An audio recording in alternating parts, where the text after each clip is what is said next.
What's up creators, Patrick here. For those of you who don't know me, this will be my 4th year in corporate video and YouTube. This series is about the skills I've built up in that time, with my goal being to help you skip over the painful and time-consuming learning process that I went through. This series is also about getting the most out of the gear you have.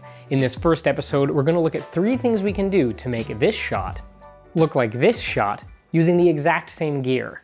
Let's get to it.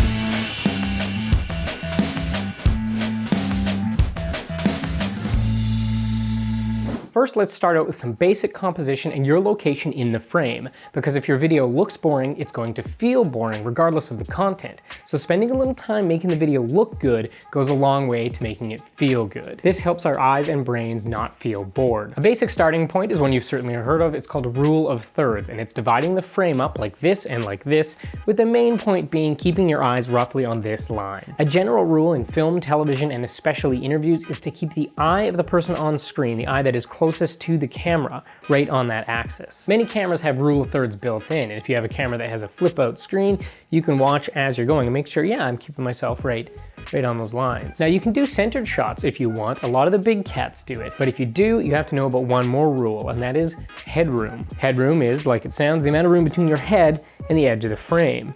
Generally want just a little bit there. You can actually even go a little out of frame and it doesn't matter that much as long as your eyes are right on that line. Most people when they first get a camera put their eyes right in the dead center of the frame.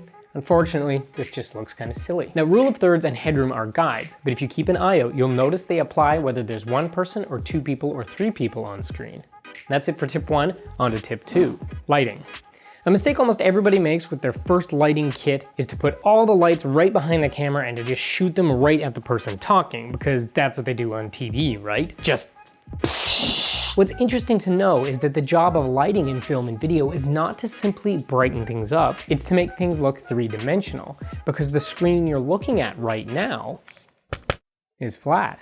There are a ton of great videos on how to do 3 and 4 point lighting setups, but here's the basics. Your main or key light off to one side, your fill light on the other side, and a backlight, hair light, or rim light for that extra dimension. Add them all together, and you can still see. Main light, softer light, and that reflection. And you can get rid of some of the harsher shadows by diffusing your light source, making me hopefully not look super flat. That's it. The only type of direct light I know works well is a ring light like Emma Blackery or Darius Britt use. They make the light come in from a lot of direction. They create a little bit of that dimension and roll off all on their own.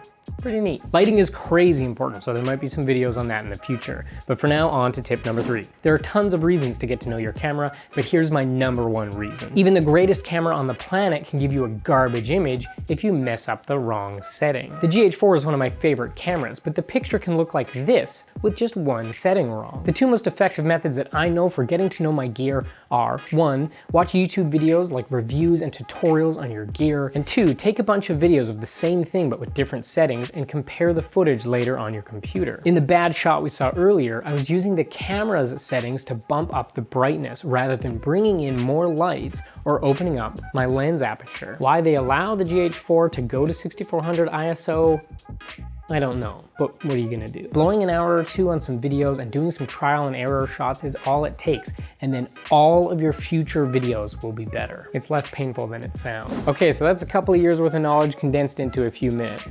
But that's kind of the idea with this new series. It's taken me years to learn how to share effectively in this medium, and I'm always striving to be better. And I'm sure you have a message or a passion that you want to share, and if you want to learn this stuff too, then I want to help you. Thanks for liking and subscribing and watching, and if you've tried any of these tips and you have a before and after video, leave them in the comments. I would love to see that. Bye-bye.